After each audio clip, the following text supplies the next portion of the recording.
Welcome to the Real News Network. I'm Paul Jay. We're in Burlington, Vermont at the Sanders Institute gathering.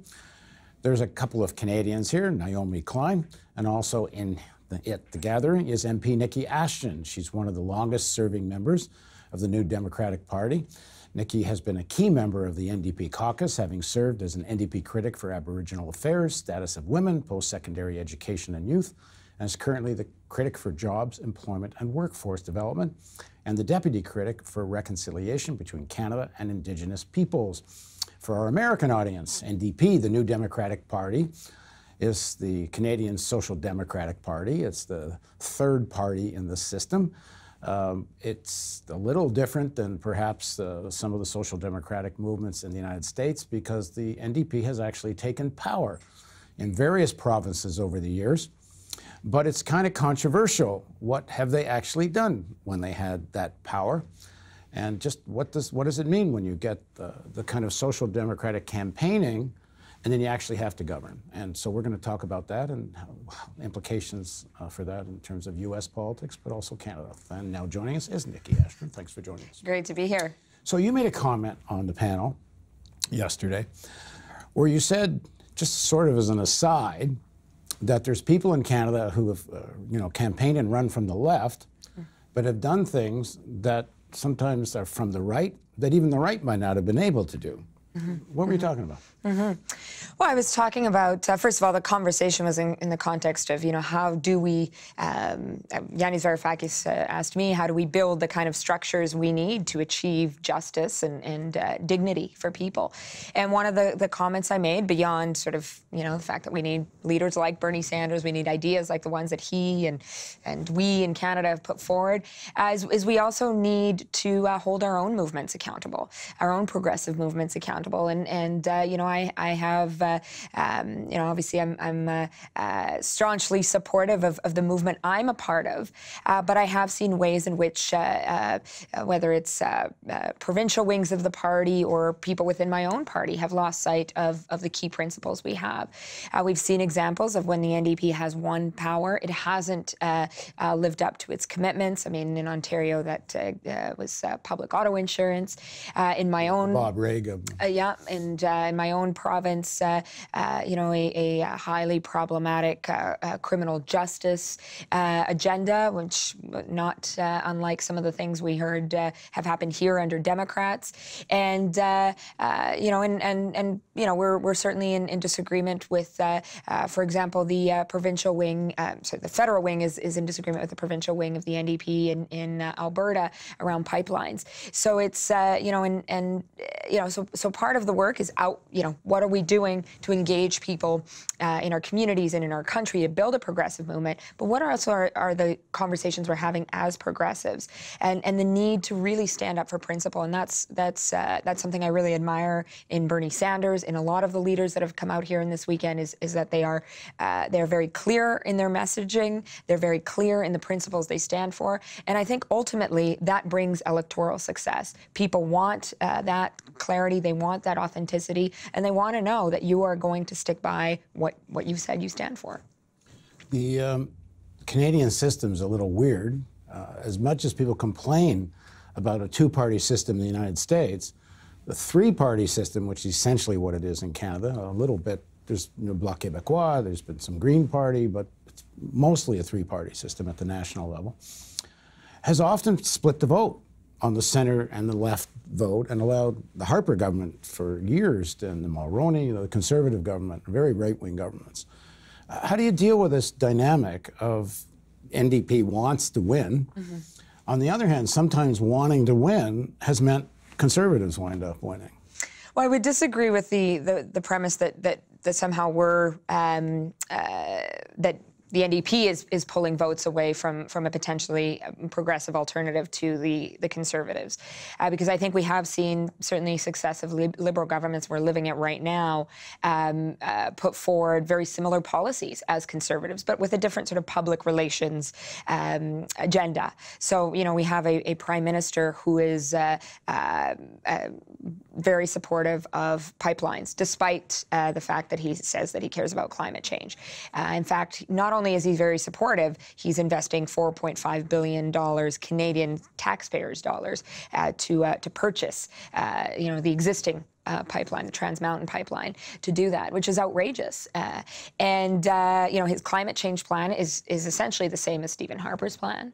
The kind of tax breaks we're seeing, certainly for the rich and for corporations, that we saw under Stephen Harper, the right-wing government, are continuing under Trudeau. So inequality continues to grow in our country, now overseen by the Liberals and encouraged by the Liberals.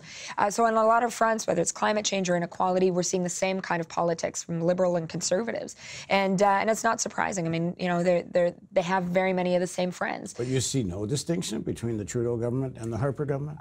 Policy-wise, very little. Public relations-wise, it's night and day, right? I mean, we have a prime minister who goes around the world telling us he's feminist and he's an ally and he cares about immigrants and, all of that stuff.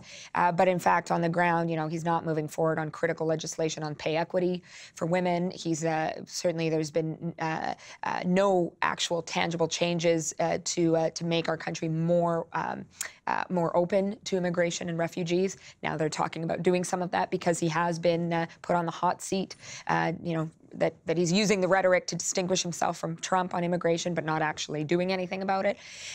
So we're in an interesting time where we have a prime minister who's, especially on the international level, telling us that he's all these great things, but in our own country, he's not, not only is he not living up to them, he's actually working against them, especially on climate change.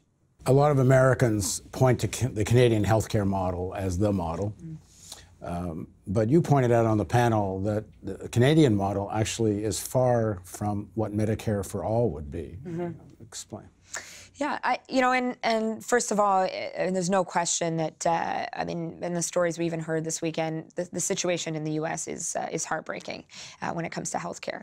And I appreciate that many people look at and speak of what Canada has, and it's important we do that. But Canada, yes, we should be proud of the work that's gone into the healthcare system, but we also have to push further. Our healthcare system does not include pharmacare.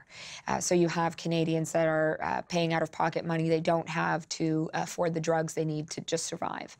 We also don't have dental care, which is also under the Medicare for All. I'm Canadian. It's never as if teeth have nothing to do with your health. Oh, exactly. And what you're seeing is an increasing number of people, and we're hearing this a lot amongst young people, that because of the shifts in the job market, increasing number of folks working in jobs that don't have things like dental coverage, is that they are ending up in our hospitals, that they are getting sick because of things like a simple toothache that ends up, becoming something worse. So we're saying we need to learn from the U.S. In expanding vision for healthcare, and we also need to fight back against privatization. That is a reality that we're up against. Austerity has impacted our healthcare system, deep cuts. This started under Stephen Harper, continuing under Justin Trudeau. We have a number of right-wing provincial premiers that are coming after our healthcare systems, and so the fight is still ongoing and has to be ongoing, even in our own country, to push back against those that want to take our healthcare away, and also to push for expanding healthcare. The NDP, in its beginnings, CCF, used to have a program that was much more included nationalization, public ownership. So while there's a pushback on privatization, there's very little talk about expanding the public sector. And Bernie Sanders spoke yesterday on a panel, and he talked that concentrated wealth isn't just about wealth, it's about power. But I don't hear from him either. How do you actually confront the power? Because to my mind, if you don't build out economic public sector alternatives, for example, banking, some people have suggested banking as a public utility. Like, if we don't challenge that power at its root, which is ownership, and I don't hear that from the NDP. And I honestly, I don't hear it much in this country either. The mayor of Barcelona spoke on a panel yesterday, and she said, it's not enough, some of the reforms. And I believe she said they started a publicly owned energy company there. Yeah, so in fact, I ran for leader in 2017 of the NDP nationally, and we advocated for public ownership, and we really put it in the frame of, we're constantly fighting privatization. We need to go further and propose public ownership. We talked about an example in my own constituency where we privatized a strategic asset, the only deepwater Arctic seaport, which is in Churchill. Actually got a fair bit of American coverage.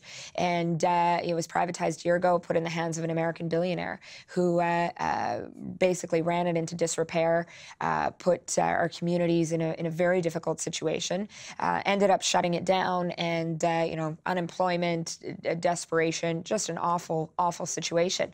So we said, why doesn't the federal government step in and nationalize the port and the railway? There was tremendous support for that position. Finally, our pressure contributed to getting rid of the American billionaire, but sadly, it is under corporate ownership once again. Fortunately, there are communities that are involved in managing the future of the port. But all to say that we are seeing a growing momentum around the idea of public ownership. We've talked about the need for a postal bank. Canada is a country where many of our communities have no banking services, smaller, rural, Indigenous communities. Why don't we look at bringing postal banking? Turning post offices into banks. Yeah. As well. Yeah. Which is fairly common in many countries. Many countries, yeah, absolutely. We're also very, I'm very interested in looking at public ownership in the telecom field, especially with Wi-Fi and understanding that, especially access to the internet is not negotiable in this day and age. And many people, because of where they live or how much money they make, don't have the same access as others. So we ought to be looking at that option. And and like I said, we traveled across the country, and I would say that was one of the three main areas that garnered the most support, was the desire to propose public ownership, to be proud of proposing it, and really make it clear that is a way of getting at corporate greed and a way of obviously providing quality services. Well, we're going to do a part 2 of this interview. And we're going to talk about Canada's policies towards Indigenous people. So please join us for the continuation of our interview with MP, New Democratic Party MP Niki Ashton.